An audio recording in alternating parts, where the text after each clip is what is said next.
장교인 여러분 안녕하십니까? 장교양 그것이 알고 싶다를 진행하는 한국노사협연대 회장 송지혁입니다.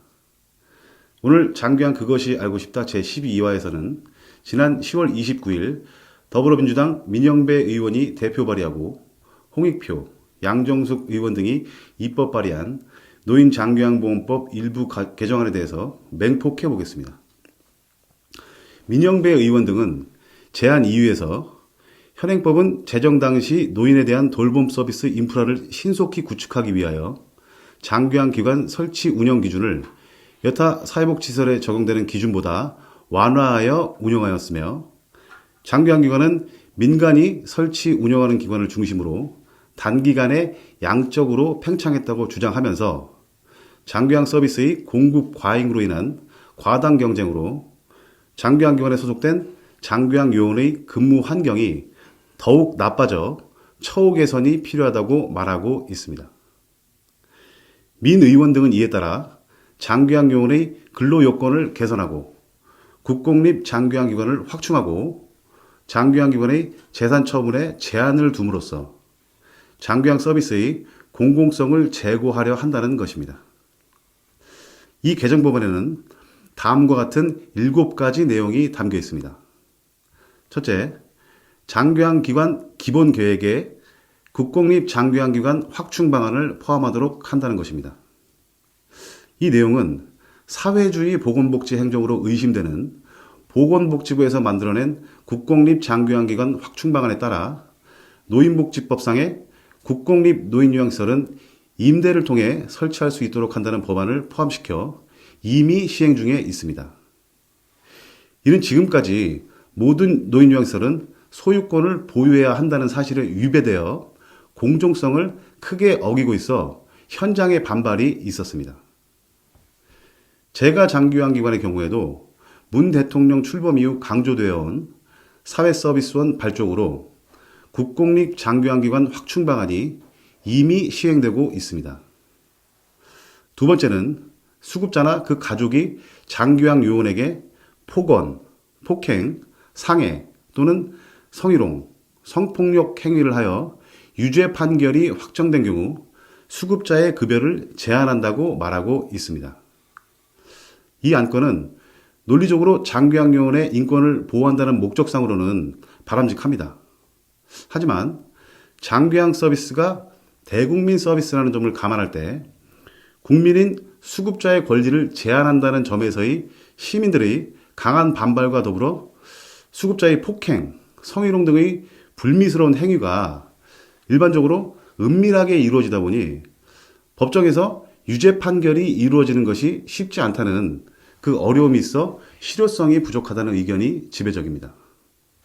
세 번째, 장교양급여 제공에 직접 사용되는 장교양기관의 재산 중 대통령령으로 정하는 것은 매도하거나 담보로 제공할 수 없도록 한다는 것입니다. 이 안건은 참으로 현장의 장교양인들이 경기를 일으킬 만한 안건입니다. 헌법에 보장된 국민의 기본권과 사유재산을 대통령이 제한한다는 것이죠.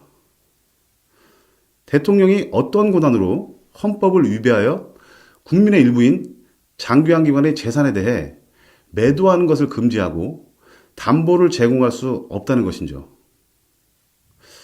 사회주의 지향 대통령과 그리고 그에 속해 있는 더불어민주당은 헌법을 무시하고 국민의 기본 권한을 제한하는 개정법안을 스스럼 없이 제안하고 통과시킬 수 있다는 것인지 의심스럽습니다. 네 번째, 보건복지부 장관은 장교양 요원의 고용에 관한 표준 근로계약서를 마련하여 장교양 요원에 보급하고 국민건강보험공단은 이를 장교양기관 평가에 반영할 수 있도록 한다는 것입니다. 이 개정법안을 대표 발의한 더불어민주당 민영배 의원 등은 현재 장교양기관의 현장을 파악하지 못하고 있음이 분명합니다. 이미 오래전부터 장교양기관에서는 장교양 요원을 위한 표준 근로계약서를 사용하고 있고 국민건강보험공단에서는 장교양기관 평가에 반영하고 있었습니다. 다음으로 다섯 번째, 장교양 요원에게 장기근속 장려금을 지급하기 위한 근무기간 산정 시 동일 기관의 경력뿐 아니라 이전 경력 전체를 합산할 수 있도록 한다는 내용입니다.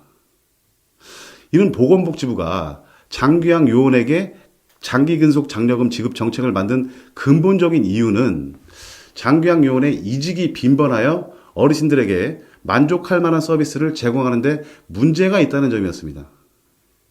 이 대원칙을 무시하고 장기근속 장려금을 현재 근무하는 기관의 경력 외에 이전 경력을 모두 포함하여 지급하게 된다면 빈번한 이직은 계속될 것이고 이 장기양 서비스는 엉망으로 변질될 것입니다. 여섯 번째, 경영상의 사유 등으로 폐업하려는 장기양 기관이 요청하는 경우 지방자치단체에서 이를 매입하여 운영할 수 있도록 한다는 것입니다. 이 안건 역시 경영상의 사유 등으로 폐업하는 경우 헌법에 보장된 개인의 자산을 시장에서 사고 팔 수 있는 것이 가능하고 이미 보건복지부는 이를 제한하기 위해 2019년 12월 12일부터 장기양기관 지정갱신제를 실시하고 있음을 직시해야 합니다. 비록 이 안건을 시행한다고 해도 지방자치단체에서 매입하는 자산의 가격이 매도자와 매입자의 극심한 의견차가 있고 이 지방자치단체의 재정 확보에 한계가 있기 때문에 실효성이 없을 것입니다. 마지막으로 장기양기관의 장이 장기양 요원의 고충 해소를 위한 조치를 취하지 않거나 인건비 지출 비율을 준수하지 않은 경우에 대하여 과태료를 부과한다는 것입니다. 이 안건 역시 현장의 상황을 파악하지 못하고 발의한 것으로 보입니다. 장기양 기관들은 이미 장기양 요원의 고충 해소를 위해 충분한 교육과 조치를 취하고 있습니다. 인건비 지출 비율 부분에서도 현장의 민간 장기양 기관들이 헌법에 보장된 국민의 기본 권리를 보건복지부 장관이 개입하여 제한한다는 이유로 반대하고 헌법소원과 행정소송을 제기한 바 있습니다. 여러분들도 잘 아시다시피 헌법소원은 기각된 바 있습니다. 이러한 현장의 반대에도 불구하고 보건복지부는 인건비 비율을 보건복지부 장관이 지정할 수 있도록 한 장기양기관 재무회계 규칙을 2018년 3월 29일 통과시킨 바 있습니다.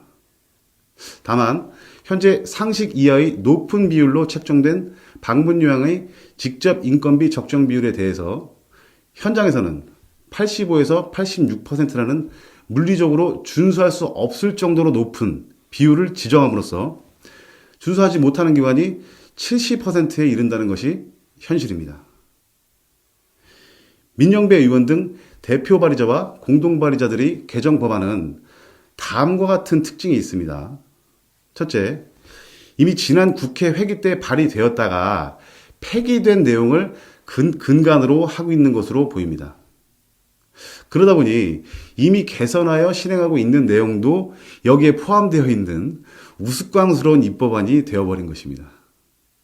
둘째, 민주노총 등 요양보호사를 조합원으로 둔 특정 노동조합 단체들의 목소리를 베끼기 위한 복사형 개정법안으로 의심됩니다. 셋째, 어린이집 등 여러 사회 서비스 분야에서 헌법에 보장된 국민의 기본 권리와 사유재산권 보호라는 기본 원칙을 무시하는 위법 개정 발의안이라고 보고 있습니다. 넷째, 장기양기관 현장에서 이미 시행되고 있는 내용을 다시 포함하고 있는 현장 무지 법안일 것입니다. 이러한 민영배 의원 등의 개정 법안은 반드시 통과가 저지돼야 합니다. 이를 위해서는 우리 장기양 현장에서 적극 참여해 주셔야만 합니다. 한국 백만인 클럽은 더불어민주당 의원들이 무책임하고 상식과 법에 위배된 법안 발의에 대해 현장의 힘을 모아 저지한 경험이 있습니다. 그 한 사례로 재무회계 규칙상 기타 전출금이라는 이름으로 서비스 제공자가 수익을 가져갈 수 있도록 한 점과 보건복지부 공무원에게 특별사법경찰권을 부여하는 법안을 저지시키기도 했죠. 우선 국회에서 민영배 의원 등의 이번 발의안을 반대하는 국회 정책토론회를 준비하겠습니다. 공동 발의자들이 이를 스스로 철회하지 않으면 국회 앞에서 장교양 기관 단체들이 연합한 차량 시위를 실시하고 10명의 발의 국회의원들이 위법 사항들을 조사하여 법적 조치를 취하는 노력을 할 것입니다. 여러분들의 참여가 장기 요양의 변화를 이끌어냅니다.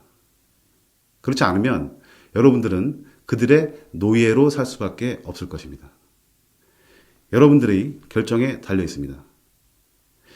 이 의견에 동의하시면 구독 버튼을 눌러주시고 아울러 좋아요 버튼도 눌러주시기 바랍니다.